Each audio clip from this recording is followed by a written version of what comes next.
ಲೋಕಸಭಾ ಚುನಾವಣೆ ಹಿನ್ನೆಲೆಯಲ್ಲಿ ಕೊಪ್ಪಳ ಜಿಲ್ಲೆ ಕುಷ್ಟಗಿಯಲ್ಲಿ ಬಿಜೆಪಿ ಪಕ್ಷದಿಂದ ಇಂದು ಆಯೋಜಿಸಲಾಗಿದ್ದ ಬೂತ್ ವಿಜಯ ಅಭಿಯಾನ ಹಾಗೂ ಬಿಜೆಪಿ-ಜೆಡಿಎಸ್ ಕಾರ್ಯಕರ್ತರ ಸಮನ್ವಯ ಸಭೆಗೆ ಸಂಸದ ಸಂಗಣ್ಣ ಕರಡಿ ಚಾಲನೆ ನೀಡಿದರು.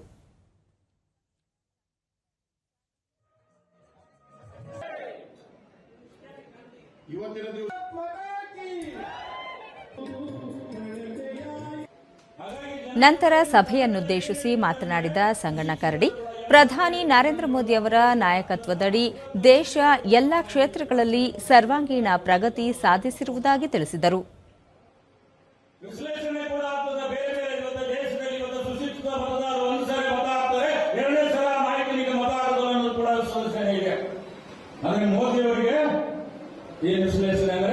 ನಮ್ಮ ದೇಶದ ಜನ ಸುಶಿಕ್ಷಿತ ಮತದಾರರು ಕೂಡ 72 ಜನ ಮತ ಹಾಕ್ತೀವನ್ನ ಮಾತನ್ನು ಹೇಳ್ತಾರೆ. ಅಂದ್ರೆ ಎಂತ ಗಟ್ಟಿತನವಾದಂತಹ ನಾಯಕತ್ವ ನಮಗೆ ಇದೆ ಅನ್ನೋದನ್ನು ಕೂಡ ನಾವು ಕಾಣ್ತಾ ಇದ್ದೀವಿ. ಬಿಜೆಪಿ ಅಭ್ಯರ್ಥಿ ಡಾಕ್ಟರ್ ಬಸವರಾಜ ಕ್ಯಾವಟರ್, ವಿಶ್ವದ ಅನೇಕ ಸಮಸ್ಯೆಗಳಿಗೆ ಭಾರತ ಪರಿಹಾರವಾಗಿದೆ. ಪ್ರಧಾನಿ ನರೇಂದ್ರ ಮೋದಿ ವಿಶ್ವದ ಅತ್ಯುನ್ನತ ನಾಯಕರಲ್ಲಿ ಒಬ್ಬರಾಗಿದ್ದು, ಅವರ ನಾಯಕತ್ವದಲ್ಲಿ ಅಂತಾರಾಷ್ಟ್ರೀಯ ಮಟ್ಟದಲ್ಲಿ ದೇಶದ ವರ್ಚಸ್ಸು ವೃದ್ಧಿಯಾಗಿದೆ ಎಂದರು.